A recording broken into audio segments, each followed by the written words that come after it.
முட்டை பரோட்டா. முட்டை பரோட்டா செய்வதற்கு தேவையான பொருட்கள்: மைதாவில் உண்டாக்கிய பரோட்டா 2, முட்டை 2, வெங்காயம் 3, தக்காளி 1, பச்சை மிளகாய் 2, இஞ்சி பூண்டு விழுது 1 ஸ்பூன், மிளகாய்த்தூள் 1 ஸ்பூன், மல்லித்தூள் 1/4 ஸ்பூன், மஞ்சள் தூள் சிறிது. முதலில் முட்டையை ஒரு பாத்திரத்தில் அடித்து ஊற்றி குறைச்சு மஞ்சள் பொடி சேர்த்து உப்பும் சேர்த்து நன்றாக கலக்கி வைத்து கொள்ளவும்.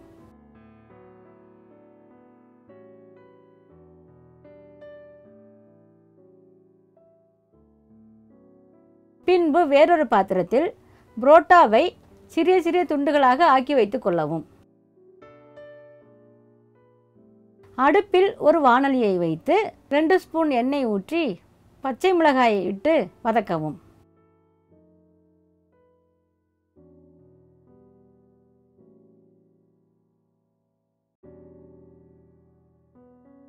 பின்பு வெங்காயம், தக்காளி, இஞ்சி பூண்டு இவற்றை ஒவ்வொன்றாக இட்டு நன்றாக வதக்கவும்.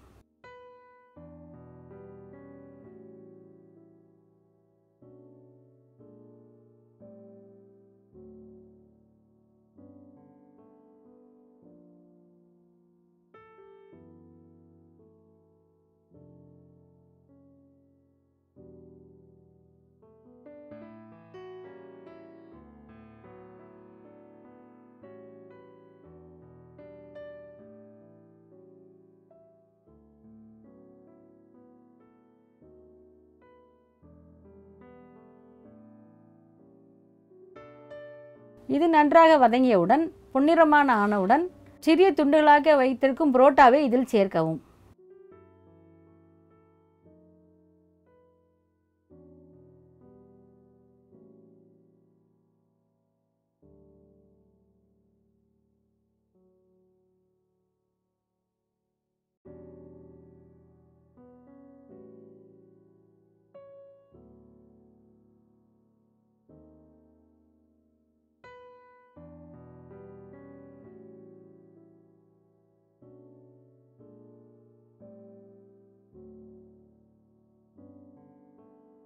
புரோட்டா வெங்காயம் தக்காளியுடன் நன்றாக சேர்ந்து வந்தவுடன் அடித்து வைத்திருக்கும் முட்டையை அடுப்பை ஹையில் வைத்துக்கொண்டு சேர்க்க வேண்டும். முட்டையும் புரோட்டாவுடன் சேர்க்கும் பொழுது மிளகு தூளை தூவிக்கொண்டு சேர்க்க வேண்டும். முட்டையும் புரோட்டாவும் துண்டுகளும் ஒன்றுடன் ஒன்று நன்றாக கலங்குமாறு கிண்டி கொண்டிருக்க வேண்டும். பின்பு சிறிதாக நறுக்கி வைத்துள்ள புதினா மல்லியை மேலாக தூவி இறக்கி வைக்கவும். முட்டை புரோட்டா சூடாக சாப்பிட சுவையாக இருக்கும்.